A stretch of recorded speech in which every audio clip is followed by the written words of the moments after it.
All right, guys. So I think we kind of left off.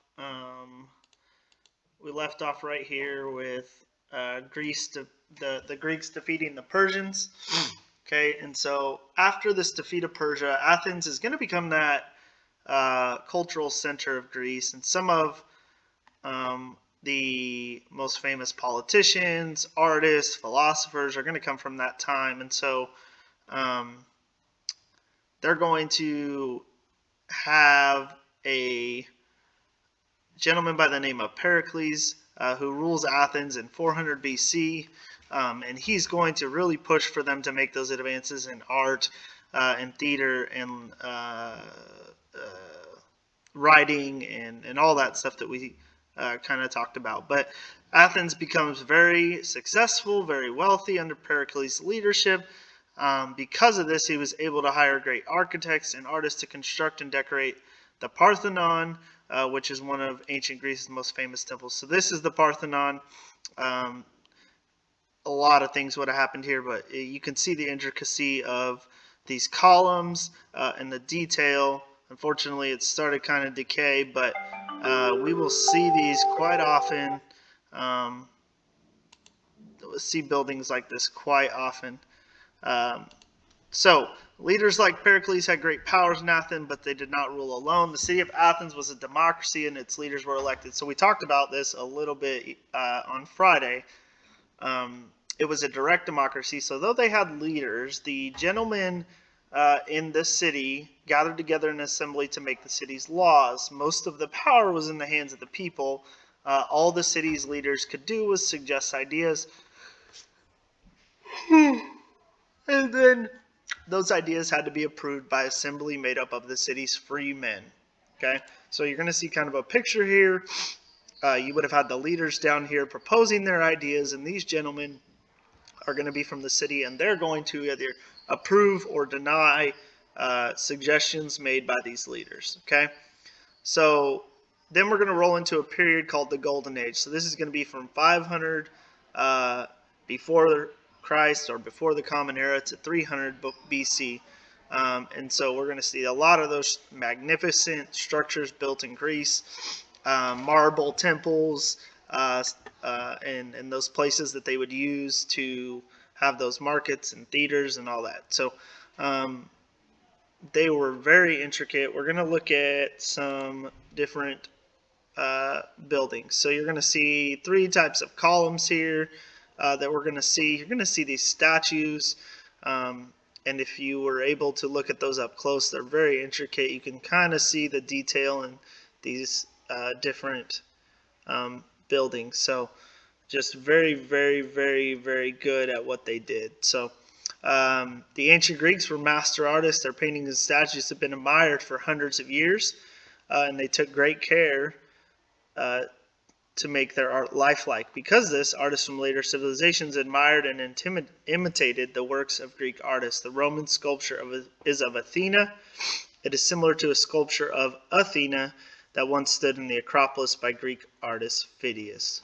Okay, so let me pull up the second part of this and we will continue. I thought I had it open, but I guess not.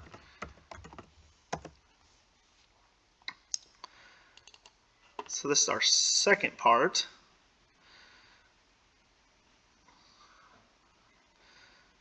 Okay, so now we're going to continue kind of talking about those artists um, and get into philosophers. One of the greatest thinkers and teachers was Socrates. Okay, Socrates taught by asking questions. He wasn't going to give you the information, he was going to challenge you to kind of think about some of these things. And so he often criticized uh, Athenians in an effort to get them to return to that former greatness that they once had. So a little quote by him: "I cannot teach anybody anything. I can only make them think." Okay. Another one of famous philosophers from this time period from Greece. Plato was one of Socrates' best students. He believed it was possible to become a good leader by being a good person.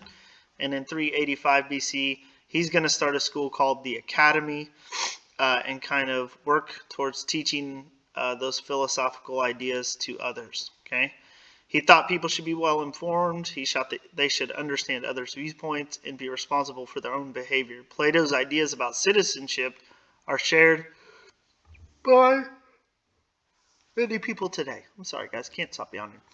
Aristotle, third philosopher, was a student of Plato's.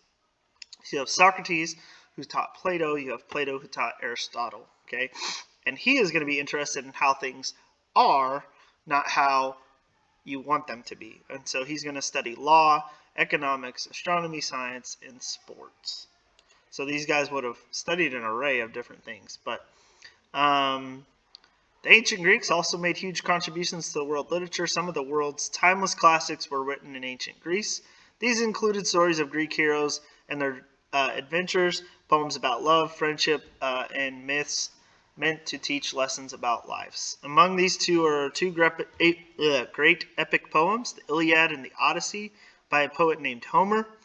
The heroes in Homer's poems fought in the Trojan War. In this war, the Mycenaean Greeks fought the Trojans, people of the city called Troy.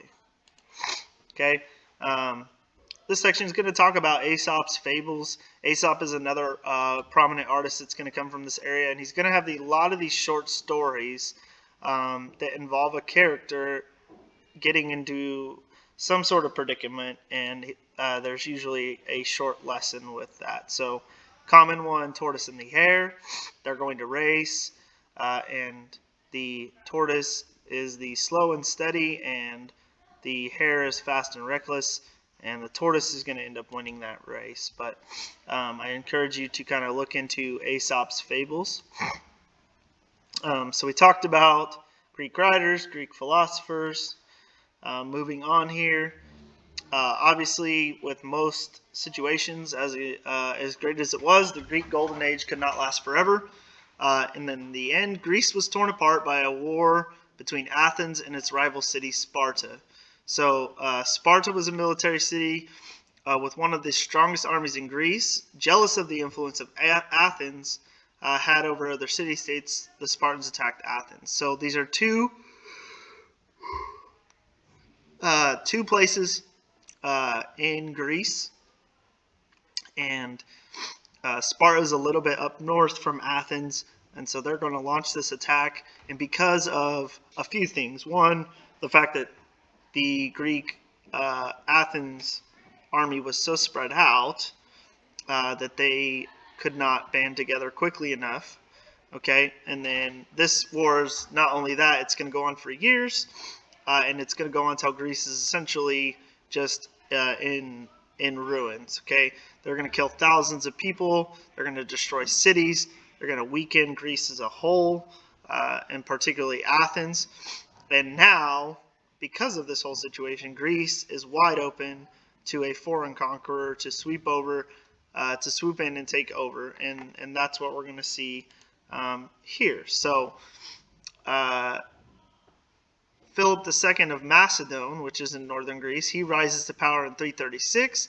He's going to go south, and he's going to conquer the cities of Thebes. He's going to conquer Athens, and he's going to unite most of Greece under his rule. And then when he dies, his son Alexander is going to take over at the age of 20. And Alexander, which we're gonna see that he is Alexander the Great, which I'm sure you've heard of.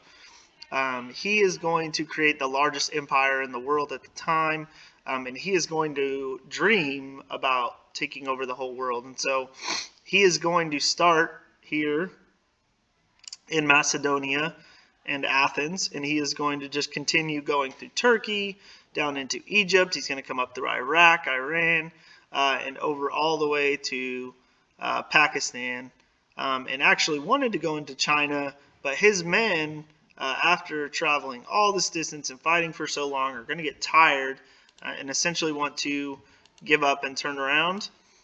And on the way back, unfortunately, Alexander's going to die. So, but he was the greatest empire. His empire was the greatest and the largest known at this time. And because of his conquest, if you will, he's going to give that Greek influence to other cultures around the world, and that's what we're going to see today. So, we'll go ahead and stop there and pick up here tomorrow or the next day. So enjoy your day, guys.